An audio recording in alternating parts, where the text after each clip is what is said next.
Hello bachcho, let's read this question. Question says a point P is taken on the right half of the hyperbola x square upon a square minus y square upon b square equal to 1, having its foci S1 and S2. If the internal angle bisector of angle S1P S2 cuts the x-axis at point alpha comma 0, then the range of alpha is. चलिए पहले तो मैं इसको आपको थोड़ा सा diagram से बता देता हूँ कि हमको एक हाइपरबोला दे रखा है जिसका एक फोकस है यहाँ पे S1 और एक फोकस है यहाँ पे S2। हमने एक पॉइंट लिया P।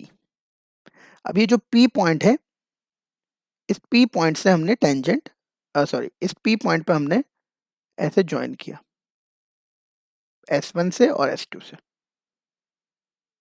ठीक है, अब हमको बोल रखा है कि इस P पॉइंट्स पे हमने जो है वो इंटरनल एंगल बाइसेक्टर बनाया।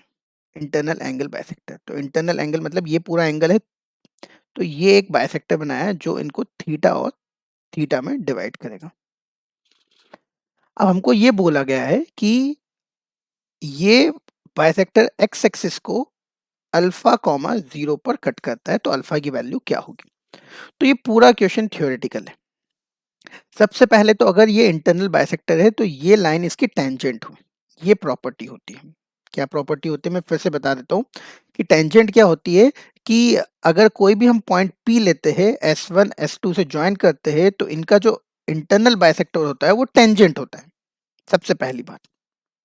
ठीक है, तो अगर मैं पी क्यू बोलूं तो P Q will be tangent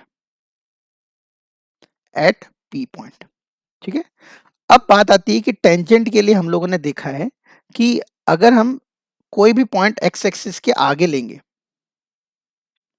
इस एक्स एक्सिस में 0 से आगे लेंगे, तो उसकी टेंजेंट ऐसी बनती है। अगर एक्स एक्सिस के पीछे लेंगे तो उसकी टेंजेंट इस साइड से बनेगी, ऐसे, ऐसा, है ना। तो ये 0 है, ये ए है।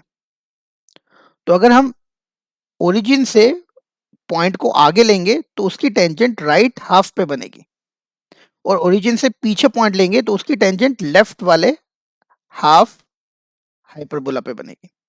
हमको बोल रखा है ये पॉइंट जो है वो राइट में है, इसीलिए ऐसा बोला है कि पॉइंट राइट में है। तो जो ये वाला पॉइंट होगा वो पॉइंट यहां से लेके यहां तक हो सकता है, मतलब 0 से लेके ए तक। ठीक है, 0 से लेके ए तक। 0 पे ओपन ब्रैकेट क्यों लगाया, क्योंकि 0 से ओरिजिन से कोई टेंजेंट नहीं बनती, ओरिजिन से बनती है एसिम्पटोट्स। अब जबकि हमको टेंजेंट बोल रखी है, तो इसलिए इस क्वेश्चन का आंसर आएगा ऑप्शन नंबर सी। 0 से ए पॉइंट हो सकता है ये क्यू वाला, 0 नहीं हो सकता क्योंकि वो एसिम्पटोट्स वाला पॉइंट होता है, और एसिम्पटोट्स जो है वो इनफाइनाइट पे टच करती है, तो हम उसको काउंट नहीं करेंगे। ठीक है, तो आई होप आपको ये समझ में आया होगा। ये थियोरेटिकल क्वेश्चन है, आई होप आपको समझ में आया होगा। Thank you very much.